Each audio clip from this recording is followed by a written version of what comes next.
રાધે રાધે. રાધે કૃપા ગૌ સેવા ધામમાં આપ સૌનું સ્વાગત છે. આપ સૌને રાધે રાધે.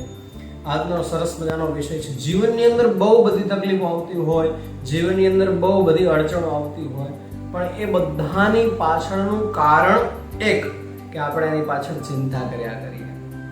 જીવનમાં ચિંતાના સૂત્રો બહુ સાંભળ્યા છે કે ચિંતા ચિતા સમાન છે, ચિંતા કરવાથી કોઈ દિવસ કોઈ કાર્ય સફળ થતા નથી. વાત 100% સાચી છે.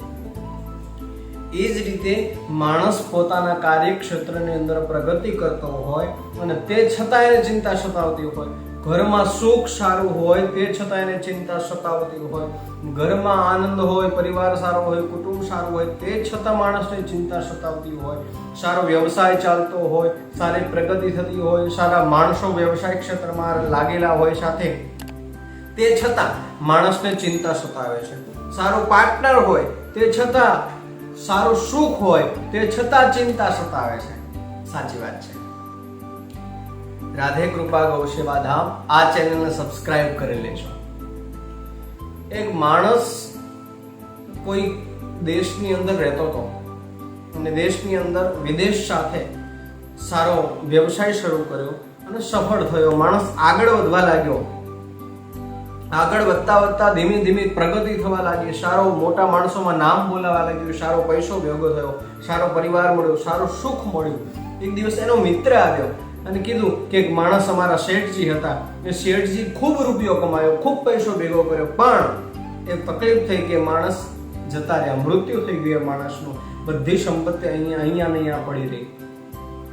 માણસે સહજતાથી એના મિત્રને વાત કરી, પણ આ માણસ જે સહજતાથી સાંભળવાની ક્રિયા હોય એની જગ્યાએ બહુ એટલે બહુ જ સિરિયસ, બહુ જ સહજ વાત લઈ લે છે અને આ વાત પોતાની ઉપર આધારિત કરી દે છે.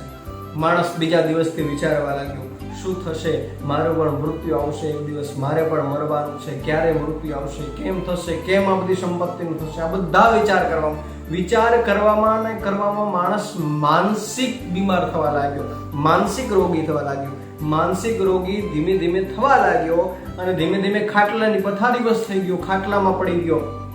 એક દિવસ એના ત્યાં સાધુ મહાત્મા આવ્યા. સાધુ મહાત્માએ આવી અને પૂછ્યું, બેટા શું થયું? ત્યારે મહાત્માને કહે છે કે મને ખબર નહીં, મને રોગ થઈ ગયો છે કોઈ, પણ મને એક ચિંતા સતાવ્યા કરે છે, મૃત્યુ આવવાનું છે, મૃત્યુ આવવાનું છે, મૃત્યુ ક્યારે આવશે? આ વિચારમાં હું બીમાર છું અત્યારે, મારી માનસિક રોગ છે મારી અંદર.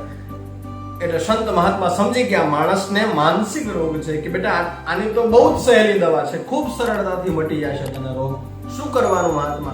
કે બસ એક કામ કરવાનું, જ્યાં સુધી મૃત્યુ આવે ત્યાં સુધી હું જીવીશ, મૃત્યુ આવે ત્યાં સુધી હું મરીશ નહીં, ત્યાં સુધી હું જીવીશ.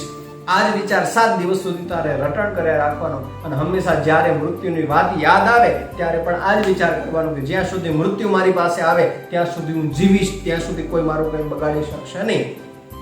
વિચાર કરો, 7 દિવસ સુધી આ ક્રિયા કરે. 7 દિવસ પછી મહાત્મા આવ્યા, શરણમાં પડી ગયા. મહાત્મા, તમારો વિચાર જે છે, તમારી વાત જે છે, તમારી દવા છે એ મને જાદુના રૂપે કામ કરી ગઈ. મને જાદુના રૂપે કામ કરી ગઈ એટલે એની પાછળનું કારણ શું છે કે બસ તારા મનની અંદર જે ચિંતા હતી મરવાની, એમ ચિંતાના કારણે થઈ અને તું બીમાર હતો, માનસિક રોગી થઈ ગયો. સાહેબ, જીવનમાં એ જ આપણી પરિસ્થિતિ છે. આપણી પાસે ઘણું બધું હોય, પરિવાર સારો હોય, કુટુંબ સારું હોય, સારું સમાજની અંદર નામ હોય, પદ પ્રતિષ્ઠા મોભો સારો હોય, તે છતાં આપણી માનસિકતા એકમાં જ સચવાયેલી હોય છે કે આપણે ચિંતા જ કર્યા કરી.